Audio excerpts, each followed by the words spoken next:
Well, good afternoon, everybody. Welcome to our CIMS webinar. We are here to talk about the CIMS Advantage, and I hope that's exciting to everyone who's tuning in. And I see that Megan just dropped where she's coming from. So if you want to drop there in the chat where you're tuning in from today, that would be great. And we are going to have a poll here today to let us know who's a member of ISSA and who is not. So that would be great if you could participate in that with us as well. For all of you that are here, welcome again. If you don't know who I am, my name is Nancy Viazzi. I am the Senior Account Executive here for CIMS at ISSA. I'm thrilled that you've taken the time today to join us in this webinar. We hope to have it be an engaging conversation with our great group of panelists. And I think it's very important for us to point out right from the start, CIMS, the Cleaning Industry Management Standard. What is it? What does it mean? What isn't it? So we're going to call on David Swindle, one of our independent consultants and an assessor here at ISSA, who does a lot of work with us. And David, if you could just elaborate a little bit on what CIMS is and what CIMS is not. Absolutely, Nancy. Thank you for having me. So basically what CIMS is, as Nancy said, is the Cleaning Industry Management Standard. But basically that is the highest standard for a cleaning organization in our industry. It really spells out how a company operates to their customers, everything from their quality assurance program all the way through to how they do the workloading, benchmarking for servicing the client, as well as their compliance with regulatory issues. Ultimately, what this is really telling your customers that you are meeting all these quality standards. Think of it like ISO standards for manufacturing. But what it isn't is it's not simply a certificate that says, hey, I paid some money and got a certificate, right? It is not just something that you could sign up and immediately get. You actually have to be able to show that you are meeting those standards. So that is done through an assessment process where you are providing evidence showing that you and demonstrating that you are meeting the standards. And typically your assessor is going to be able to review a lot of documentation from you, look at your systems, and then obviously also meet with your staff and your clients to see how you're operating as a company. Are you meeting the standard? So from that standpoint, this is why we say it's one of the highest standards that you can achieve as a company in our industry. Thanks so much, David. I mean, again, we just feel it's very important because a lot of the times we throw acronyms around and CIMS and people say, what is it? So we've got a really good, clear understanding there. And we're going to talk to some of our panelists here today. We have with us today Orlando Starks from Goodwill, Virginia. Welcome, Orlando. We have Ryan Witowski from HUD Med.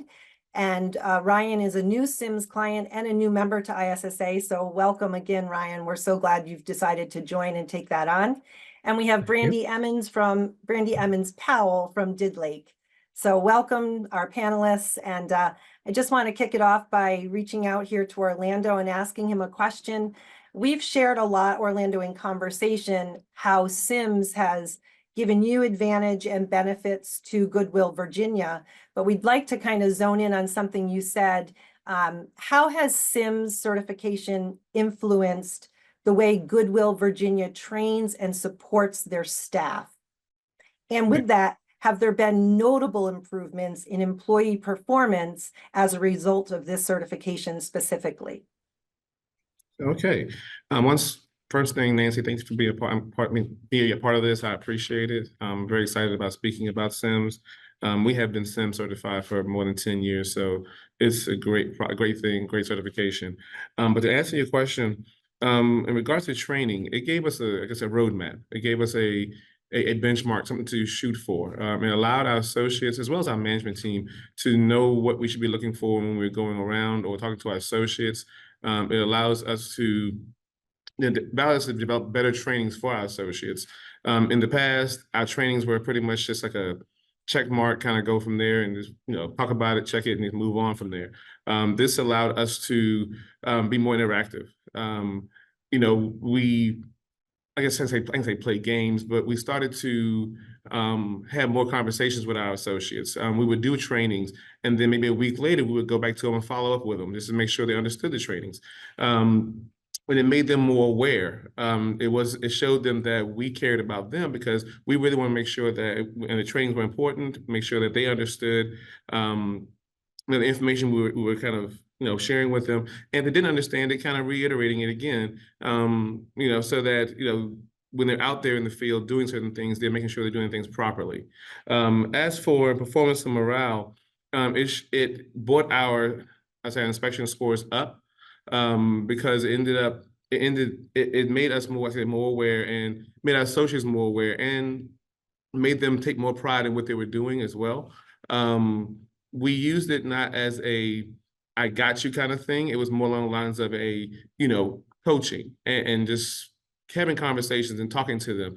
And the more and more we did that, we saw that certain areas that may not have been performing too well, may have going well, started going up. So it was, overall, it's been a great thing for us to have, and our associates know what CIMS is. It's not just the upper management, it's all the way through. So they understand what we're doing. When we're talking to them about it, it's nothing new to them. So even for new associates, we really reiterate it and kind of show them what we do, so they kind of buy into it. I imagine they feel invested. That's the good word. They feel invested. Yes, ma'am. Awesome. Well, thank you so much. I just put a note in the chat there. If anyone has questions specific to our panelists speaking, please feel free to drop that there in the chat, and we'll try and get to as many of those as we can. Well, thank you so much, Orlando, and we'll certainly come back in the end with questions as well if you have some thoughts as to what Orlando shared. But we want to welcome Ryan. And Ryan, it's awesome. Like I said, you're new to CIMS as a CIMS client and as a member of ISSA. And so again, we're so glad you've joined this journey with us. Ryan's kind of unique in the sense that HUD-Med is one of the first of its kind to be certified in a healthcare environment at a high level of, correct me, Ryan, if I'm getting this wrong, but high level procedure area cleaning for inspections and readiness services. If you want to elaborate on that, just that piece, I'll go ahead and ask a question after that. Sure. So HUD-Med prides itself on being able to take a hospital from failing their JCO inspection or other entity that does yearly or every few year inspections, taking them from a level where they're going to fail that inspection to a level where they will pass that inspection, and then enabling their in-house environmental staff to maintain the level of cleanliness that we get them to, so they can have just a cleaner, safer, healthier environment of care for everyone involved, from the patients to the staff and at the facility. And so how would you say CIMS specifically has helped influence that approach when you go into looking at how you're maintaining those high standards, cleaning and infection control in those areas? So the first thing was, it really had us take a deep dive into our already established SOPs and making them certainly more robust. We want to be able to tell our customers that we're going to adhere to the things we're telling them. So we make all of our SOPs available to them upon request. We can back up our work with what we have in our SOPs. And to Orlando's point about training, we have a twice-a-year training that we do, and that is the CIMS program has helped us evolve that more into a more robust training situation for our technicians. So they're more prepared and more efficient when they enter the facilities to do all of this work. That's really great. I mean, it's really, you said something that just stood out to me. And so often, we have companies that will engage in CIMS. And one of the greatest emails that I receive from a client that's completed all of the requirements and is then sent, recommended for the certification to the association is when they reach back out to me. And this just happened the other day. The email header was "wow." And I thought, okay, what's this going to say? And the client was just reaching back out to myself and Amanda to say, wow, what an incredible journey that was to help us identify the gaps that we did not know we had. We would not have recognized them without strategically working through everything that CIMS requires of us to be certified. So I think that's really important to point out. And I know Orlando has shared with me in the past that he's proud of that accomplishment. And that's really what CIMS is. It's so much more than just signing up to be certified. It's kind of a going through the process and taking that award at the end, if you will, of completing everything and stamping that company saying we are following this high standard. So that's just something I wanted to point out as well. Did you have anything else to share on that, the approach overall through CIMS, Ryan? Yeah, so I feel like when I first started working with Neil, who was our assessor, I didn't realize at the time how robust the process was to kind of work through, and it seems very daunting at the beginning, but as you said, Nancy, totally worthwhile because you take your company from, and this may be a bad analogy, but from like a sticks and straw type of house to a brick and mortar facility very quickly. You really just amplify how your business performs overall, and it gives you a lot of retrospective thought into your own processes and how you're conducting yourselves daily with client outreach and your sales presentations, all the way down to your training of your employees. Really for us, it was a eye-opening experience, a educational experience, and one that I'm very much looking forward to see what it's going to bring us in the future. That's great. And I love that analogy. I think it fits in perfect. Thank you. And then Brandy, I had the opportunity, I don't know if you know this, quite a few months back when Did Lake approached their renewal. They've been certified for many years, and they had asked me to come on and speak. And I was so overwhelmed by the employee engagement at that meeting. So I don't know if you wanted to just share after I ask a few questions of you. That came to me this afternoon when I was just thinking of that conference call we had and how your employees felt so invested because you encouraged them and brought them into understanding CIMS and why you've achieved it. If you could just share on that a little bit. I think that for us specifically, Did Lake, as a not-for-profit, works with the employment of people with disabilities. That is our outreach, or on the contracting side it is. So the engagement of our employees, having them be involved in as many steps as possible in acquiring information, really lends itself to make sure that people are invested and that when you implement something, it lasts. They're aware of it. And it's not a fleeting, to David's point at the beginning, it's not a fleeting, snap your fingers, get these pieces of paper in order, move on. It's how do we improve training? How do we improve communication? How do we improve our standard operating procedures so that the engagement of our employees lends itself to what we communicate to our customers? And you've often said too that you've recognized it more as a framework as to what it should be, how you carry on daily in all that you've taken out of those requirements and things that you've taken out of CIMS in general.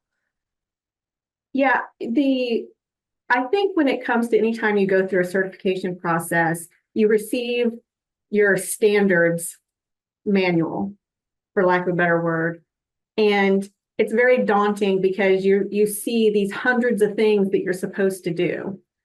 And one of the things that I've always appreciated about CIMS was the Excel spreadsheet you got that kind of broke down all those standards into shall, should, and may, because it allowed you to do a gap analysis. You don't have to reinvent the wheel as someone new coming into the program, but it also is useful whether you've done it 7, 8, 10 times, because it allows you to take a critical look at what you're doing and to evaluate yourself with that critical eye, because there's always a change to keep track of. Yes. And more than just a checklist, we like to think that we have a team here at ISSA along with your assessor who can help you. And I'm going to go back, if I could, to you, David, and maybe from an assessor's perspective, how do you how do you embrace the customer in the very beginning when they feel overwhelmed by that checklist and that guidebook and that standard that they know they just signed up for? And how are they going to get over that mountain? Absolutely. And I want to also address the question Kathy asked at the beginning about what does it take to get certified and maintain it? Oh, thank you, David.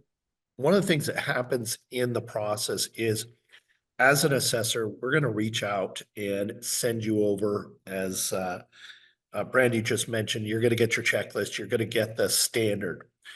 By the way, the standard is available to everybody on the website now, so you can download the standard.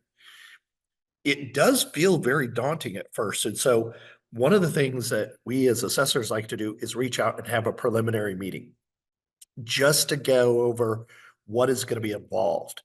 There are basically 5 areas of standard CIMS. And then if you were going for green building, there is a 6th area. The standard outlines exactly what's required to meet that. What we try to do is help people to understand what's involved. And really, I love what I've heard from, the panel, is it's not just one person who's responsible for CIMS, it's the entire organization. And so from that standpoint, getting everybody involved with the process. For example, in section 1, when we talk about quality assurance, a lot of that relates to the operations team. So from an operations standpoint, being able to demonstrate, the quality assurance program, how do you communicate with the customer? How do you communicate with the field? What are you doing regarding inspections and feedback?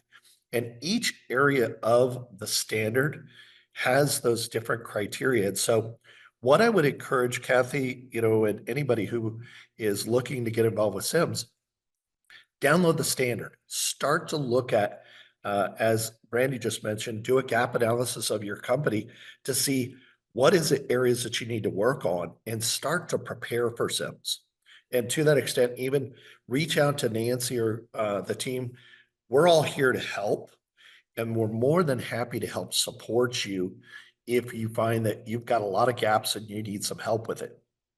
Ultimately, the goal is this is a standard way of operating. It's not just a case of going through and checking off a bunch of documents. Really, we're looking at how an organization operates in all those key areas and then continues to operate. So maintaining that standard, every 2 years, you're reassessed and you're assigned the same assessor that did your original assessment unless circumstances change with them. And so the goal as an assessor is to really to develop a relationship where we understand your organization. We're not trying to pry into the intimate details of your business, but we're trying to understand how you operate and are you meeting the standard? And we're going to give you feedback and some helpful tips. We're never going to try and sell anything because that's not what we do, but rather we're going to, recommend, here's some suggestions of things you could do. A perfect example is in training. A lot of the companies look at training and they haven't put together a formalized training program. Why not take advantage of what's available through the CMI program and then develop your own based off of that? So those things are really what's going to help you get certified and maintain it. And that'll help you to maintain how you operate as a business. And even what I liked hearing Ryan say, taking it from sticks and straw to Loved that it. brick and mortar. I love that. Absolutely. If I might So, elaborate too, David, on yeah. something you said. So with CIMS, David spoke about CIMS, the first 5 books that make it up, and then the 6th book being the green building. Yes, it can feel overwhelming and daunting. However, CIMS also offers what we call our CIMS expert individual certification. And for anyone on joining in today that is maybe wondering about CIMS or looking to pursue it for the very first time for their organization, I would highly recommend at least looking at the overview. Maybe Amanda could drop it in the chat for us. The overview of CIMS Expert and how this can prepare an individual to be certified, to be not only the leader of the project for the organization, but an overall consultant for CIMS in the end. So is anyone on our panel taken CIMS Expert or had employees engage in that? I've actually done it several times and plan to do it at the conference in Vegas in November. And also we've had other team members do it over the years, depending.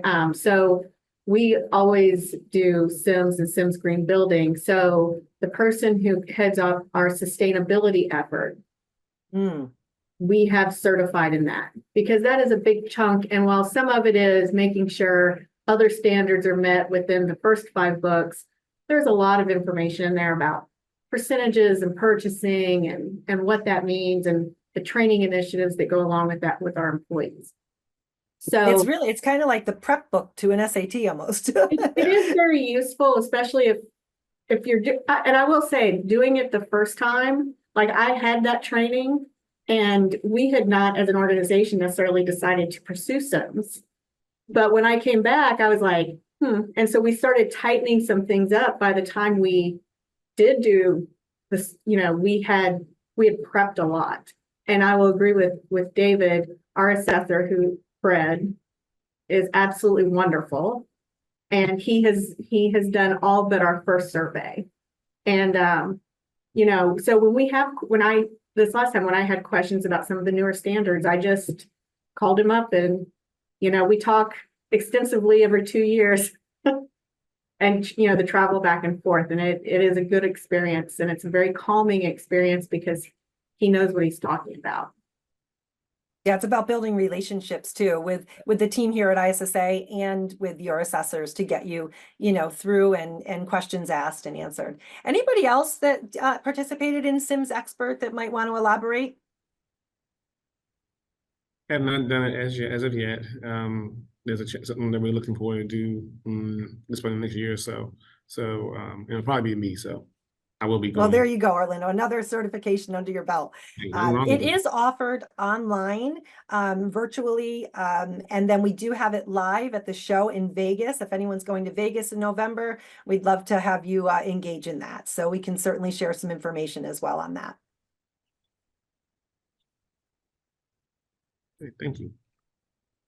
So do we have other questions here that are specific? Let's see. I know somebody was asking about cost. I just, we don't want to kind of go down that road too much because CIMS certification is a different price for different companies based on the profile of the company. So it's really hard to say that without engaging with you, having a call, understanding your book of business, what that looks like. So that's something that you can reach out directly to me here at ISSA and we can have a conversation. And I'm more than happy to schedule a Teams call with your staff and your group and talk that through with you. And then Nancy, I might add that once they completed that training and started to assemble things and decide to get engaged with CIMS, we highly encourage that you take some time to be prepared for your assessment. And so, from that standpoint, take the information, go through and start to gather the information so that when your assessor works with you, it becomes a really fun process for you. You're not going to have everything, and that's where they're going to be able to be of help to you.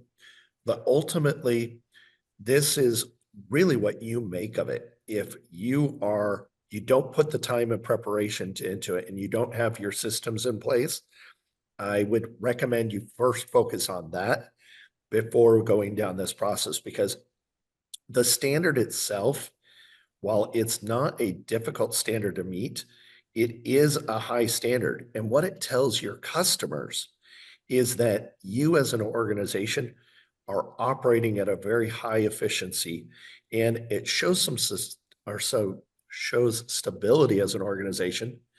And one of the things I'm really excited about too is the fact that we continue to add to the CIMS standard in things that are benefiting. For example, this year when we added the Advanced by GBAC, we added things like the worker health program.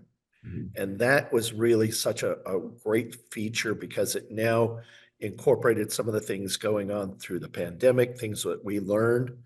And we're looking for organizations that they're putting that into practice. So, you know, from that standpoint, CIMS is a living, breathing thing, and we're going to continue to seek to try and elevate ourselves as an organization to meet our goals.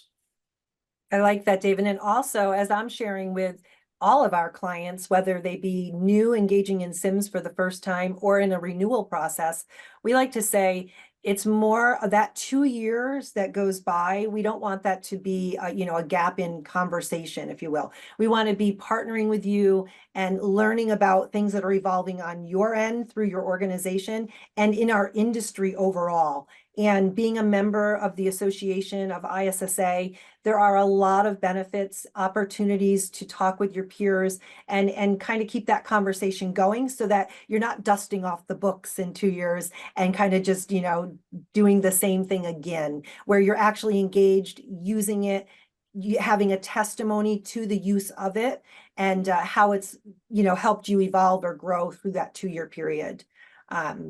And I know Brandy spoke about that because they've been certified for so long, as well as Orlando. So if you could just maybe share on how do you engage CIMS with your staff and your customers to keep it alive, if you will, throughout that 2-year process before renewal?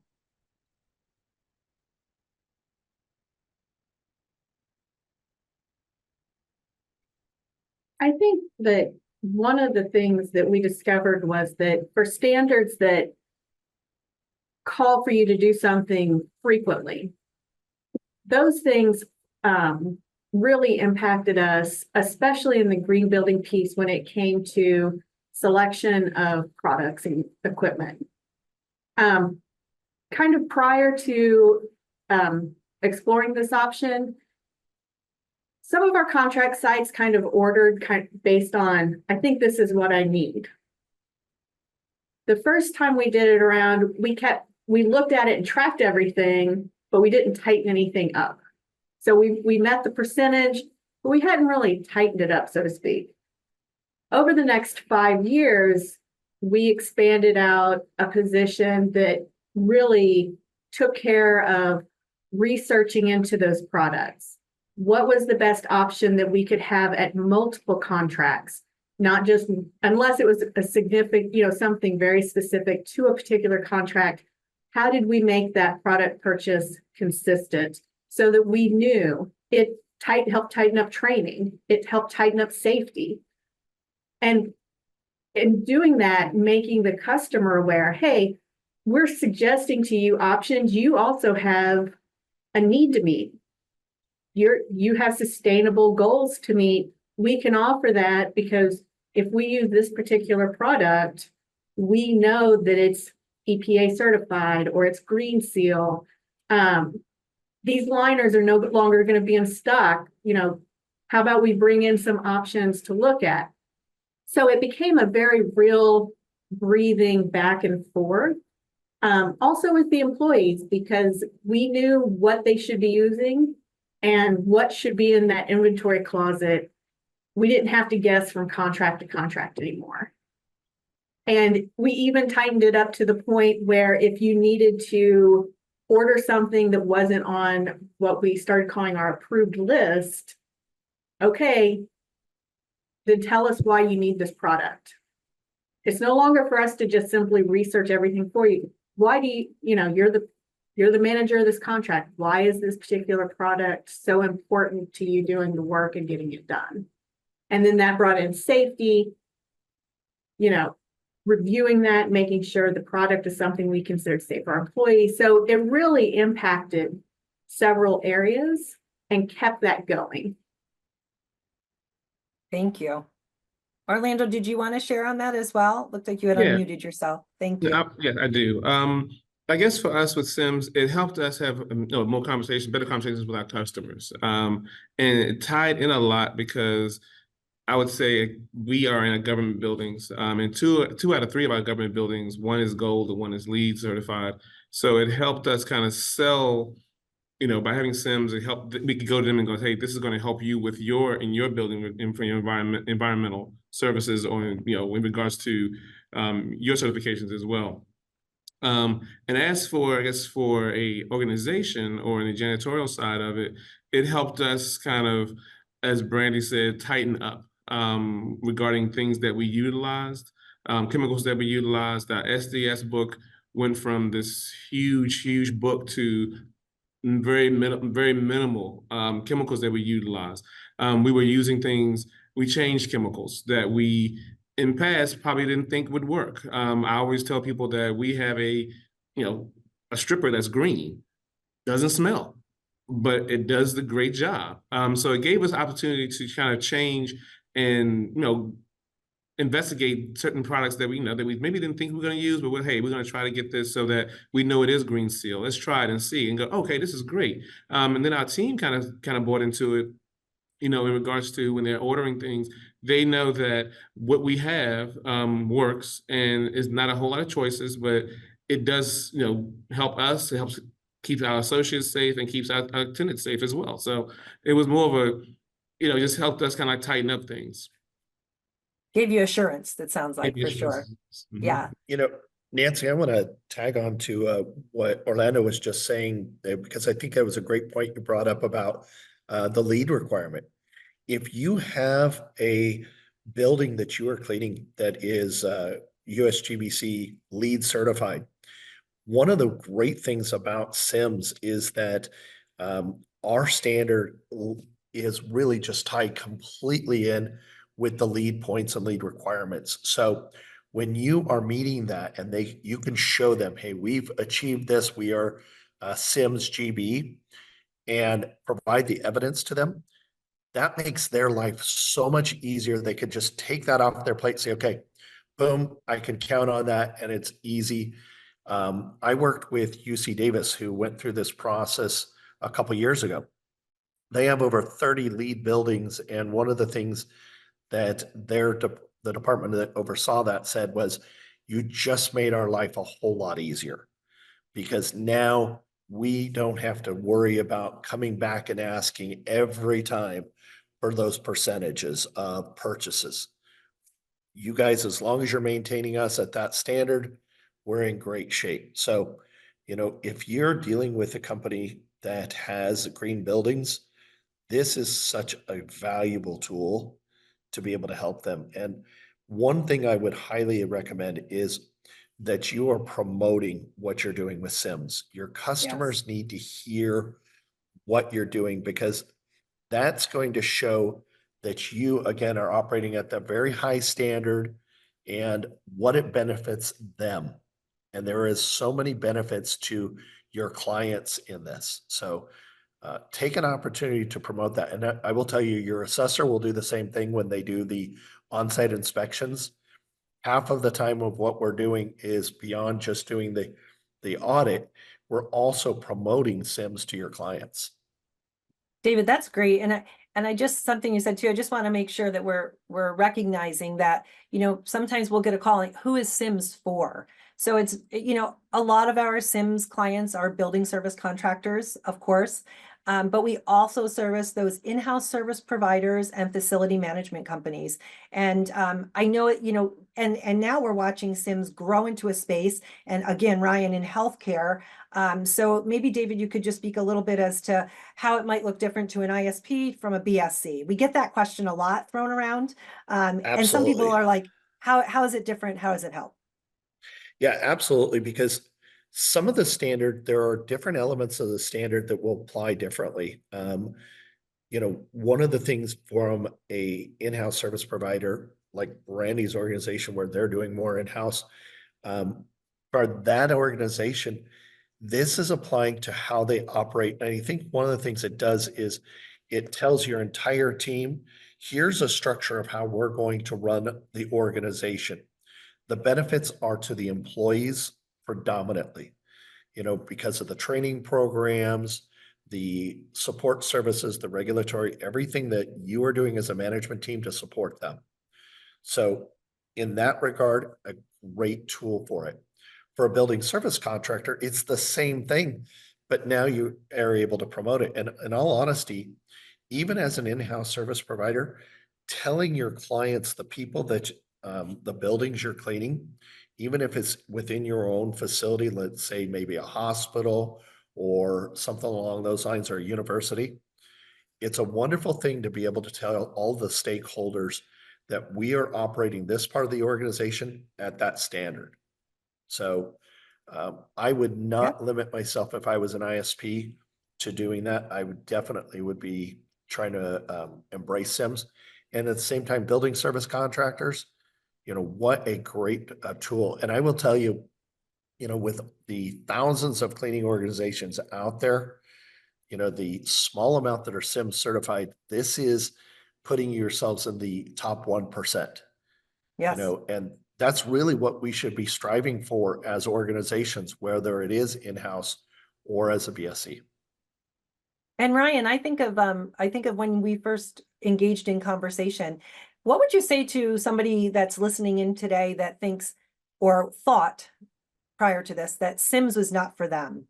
Like, you kind of looked at it like, I remember the first conversations like, I'm not sure this is for me, or how do I get engaged in this? If you could just speak to that. Yeah, I think, I mean, for us being in this kind of niche space we're in, I was trying to see, okay, how do we differentiate ourselves from our competitors within the space, and can this help me do that? And certainly after speaking with you and getting more information and starting to kind of look at the standard and see like, okay, there's a lot involved here, but these are all good things to be very involved with a business you're trying to grow. So I certainly think that even if you are having doubts about whether the certification can be helpful for anything, I think everyone will find that if you go through this process, you will see market improvements in one lane of your business, so to speak. And you'll probably see it in more than one over time. We're certainly seeing it here at HUDMED, where we're just completely differentiated in our space. None of our competitors have this certification or any other types of certification along these lines that we're aware of.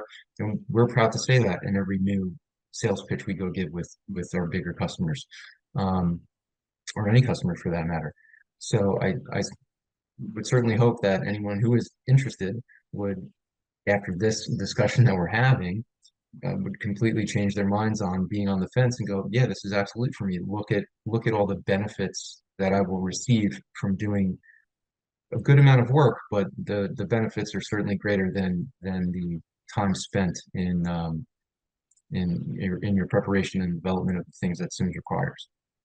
Thank you. Yeah, I just want to commend you because and many customers I speak to that engage in SIMS in a proactive manner because they may know what's coming in an RFP or a contract and they wanted to get ahead of it. Because oftentimes we'll get a client who calls who wants to be certified today. And it just doesn't work that way, right? We don't just sign up, like David said, and submit some money and receive a certification. It's something we need to engage in and take serious and know that we're investing ourselves and our staff in it to come out on the end with that certification, to be prepared for the RFP that comes or for the contract with assurance, like Brandy said, that we can now go forward and put our stamp on this and apply and know that we've kind of got the competitive edge. So I commend anyone that is SIMS certified that does it proactively. I think it's great. I have one question too for the panel, if I may. If you are going to talk to these folks here today, how do you find it best to do what Brandy was talking about and market that to your client, that you are SIMS certified? Well, I guess I'll jump in. So we're kind of doing a two-pronged approach with it here. We mention it in every sales pitch we do now, every sales presentation with customers, and we're also are starting to launch a bit of a like a social media campaign, so to speak, where we're featuring our logo with the SIMS logo and having little explanations of what this means for us, and then what this means for you as our customer or potential customer. So they can see that it's just a completely different level of conducting your business in your customer's eyes. I love that. Anybody else want to share how they market that? Kind of like what Ryan was saying, any kind of pitch we use right now, any kind of RFP that we do now, we actually, is regardless whether they ask for it or not, it is part of the RFP. It is on our, we do have our CIMS logos with GBAC now. On our emails, we have it on paraphernalia, our pamphlets that we give to our customers, so they know that we are, and we've had customers who have asked us what it is, and we love to sit down and explain to them what it means. So, which in turn, makes their eyes wide open, like, wow, y'all do all this, and it's a great thing. So, that's kind of how we market it right now. Outside of the RFP that we may do where we provide it for a lot of our deliverables, we do quality control plans, we do sustainability plans, and we talk about our CIM certification and when we were originally certified and and what that means. It's especially helpful in the sustainability information. And whenever customers, when we talk to them about supplies in specific meetings, we have that conversation. We also have customers who are, LEED certified. So we also, make sure they know, hey, we can provide you the certificate. We hang copies of the certificate in the contract offices where we work for those that are a part of the certification. And it does start conversations at times, especially when customers have questions about new things they want to do. And the back and forth that sometimes can occur because Orlando's right. Over the years, there's been a real turnabout. If sustainable products can actually do floors, can they clean as well? And having to get people kind of over the hurdle to understand, yeah, they do. It's, it doesn't have to smell like a gas station fume to strip a floor or to clean a toilet. Those things can be done in a safe way that is safe, keeps tenants safe, and it's about their entire environment. So those conversations, I think when they happen organically, have the most impact. Thank you for that. And David, maybe you could touch on this. This is a very common question that we receive often from a client that's looking to pursue CIMS, how it differs from ISO in a sense, and do we demand a product to be used, which we do not, but maybe you could elaborate a bit on that. So I would say how it differs. ISO is obviously something that was developed for more of manufacturing. The concepts of ISO was what really helped us to develop CIMS. And the original panel that really developed the standard took those concepts and applied it as far as quality assurance. And that's really where we begin with CIMS, is about a quality assurance program, because it's consistency. One of the big questions that happens even with your clients is people asking, how do I know that you're going to be able to maintain your consistency? What CIMS is everything about consistency, from the training program to the inspections that you do, the follow-up, the communication, the standardized benchmarking of how you estimate stuff. And what's been amazing as I've done audits with clients is being able to see the transparency that a lot of CIMS certified companies are doing with their customers. I just am in the process of doing an audit with a company, and going through that process, they were able to show me literally what they provide to the customer, and it is complete transparency. And that takes a lot out of the guesswork for the customer, because they're open and upfront to say, look, we have invested this into being able to provide that consistent quality for you as a customer. Comes back to assurance. They have that assurance.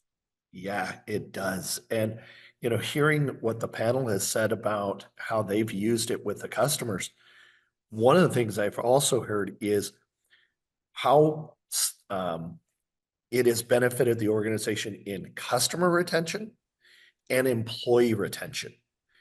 And customers or CIMS certified companies typically have a much higher customer satisfaction rate, much higher customer retention rate, as well as employee retention, because now they're hanging on to the employees because of all the things that they're doing as an organization. One of the companies I worked with told me that in the last 10 years, they have not had to advertise one time for new business. and they have not had to advertise one time in the last 10 years for new employees. It has all come through word of mouth because they operate CIMS as it is every part of their organization. They have a couple of people have gone through the CIMS expert course, and they are the compliance people for the organization, and they meet regularly with all the management and all the supervisors to make sure they're staying in compliance. So it really does become a way of operating as a company that is, it's really exciting to see. I had no idea before becoming an assessor the breadth of what it could do for a company, but I would tell you, every cleaning organization out there, this is the way to operate. It's like Brandy said, it's living and breathing. It's not just kind of Yeah. sitting on the shelf, right? David, Absolutely. there's a question in the chat for you specifically. Do you see that there? About the rebates, yeah. Yeah. So Christina, thank you for that question. There are not any specific rebates related to CIMS certification for your customer. Just like LEED doesn't actually have any specific rebates. Where this ties in with LEED is, and I think Brandy mentioned it, in providing a copy of the certificate to a LEED certified building. By providing that copy and them having a copy of the standard, it allows their lead auditor to simply check off, and they receive the points for those areas of LEED. And upfront, LEED is going through some changes. Stephen Ashkin has been putting a lot of information out there for all of us to look at. But to that extent, we're still, as an organization, very much advocating with U.S. Green Building Council to maintain a lot of the LEED points that are related to cleaning, because it's such an important and integral part to the sustainability of that building. So I hope, Christina, did that answer your question?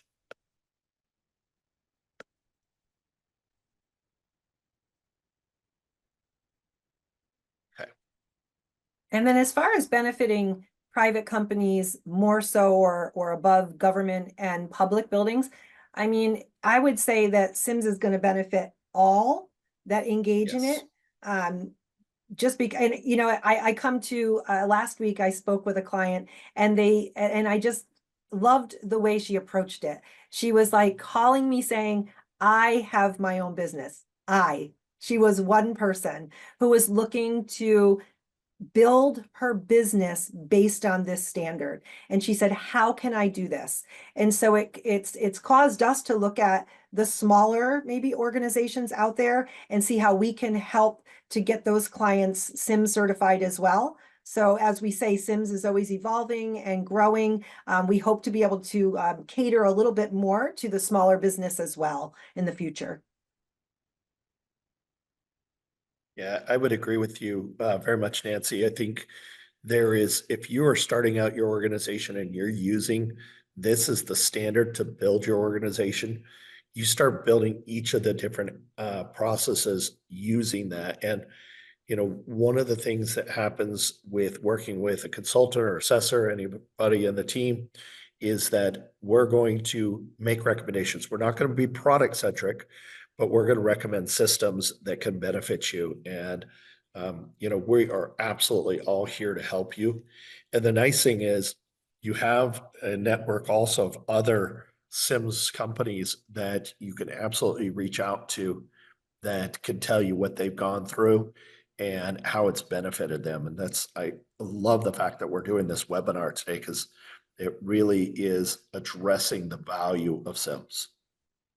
And I think it's important too to point out that as we have companies that pursue CIMS maybe for the first time, we're seeing more and more through ISSA where these companies are engaging with what David kind of mentioned early on in the webinar, CMI, our Cleaning Management Institute, whether it's engaged through virtual online learning or in person. But there is so much under the umbrella of education and certification throughout ISSA as an association. And again, membership benefits.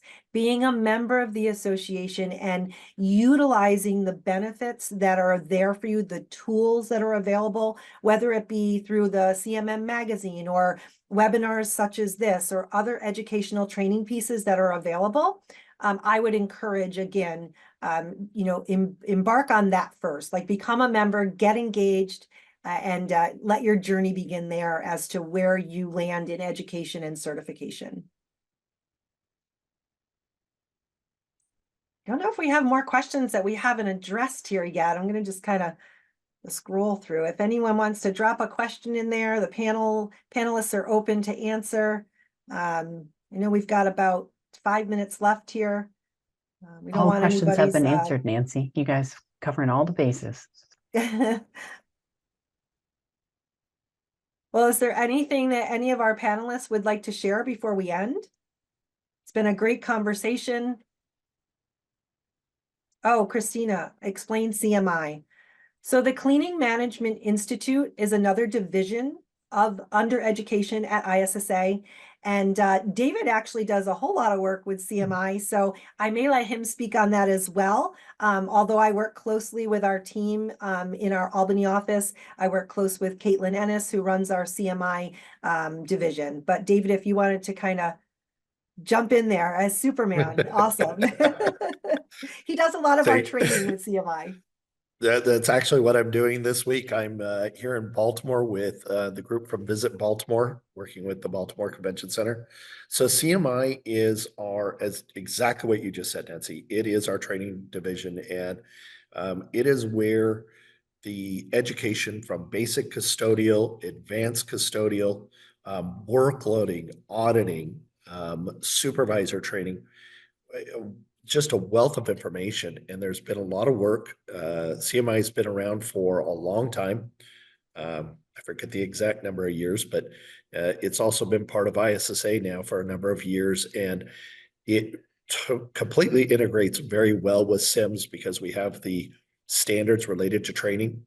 So, within the CMI, when individuals go through the training, they're understanding not just product, but it is about processes and why we clean, understanding things like the chemistry that goes into cleaning and the advanced techniques such as how to strip and wax a floor, how to clean carpet, how to identify different types of flooring services. So it's really a very comprehensive training. It's an intense training, but I will say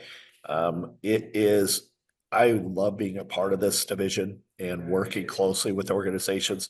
And it's neat for me to be able to see both sides from what we do in CMI and then seeing companies who implement that with the CIMS, and have gone that route that, hey, we do CMI trainings. One of the neat things with working with this group here in Baltimore, they are actually going through all the different levels of training, basic, advanced, supervisor training. So they'll have a boot camp here in a couple of weeks. They also have a group doing the workloading. So, great courses. And if you are unsure, reach out again to, I believe that would be Caitlin at ISSA, and she's more than happy to help you. And then you can also go onto the website because wealth of information there. And we have it available also online. So Christina's asking if she wanted to receive first-time training, should she start with CMI or CIMS training? We just had this conversation with a customer yesterday or day before, and honestly, if I would say to you, training and education, they go together, right? So the CIMS expert might be a great way to jump into CIMS, and it's virtual and online right now, unless you're going to be in Vegas, and then engage with Caitlin and see what can be done on the training side or myself. We could certainly get a call with the three of us together and find what the best journey is for you, because everyone's individual, right? Like each company's a little different and the needs are different. But we could certainly set you up and you can do them together. Perfect. Well, I just want to thank everybody, the panelists especially. Thank you so much for taking the time out of a busy day. We know this industry is very busy. So I appreciate you. I'm thrilled that you're a part of our family here at ISSA. And to anyone that's been on the call today that would like to engage further, feel free to reach out to myself or anyone else here at ISSA, and we would love to have a further conversation with you. And I always say, go CIMS. Thank you, Nancy, for putting this on today. Thank you.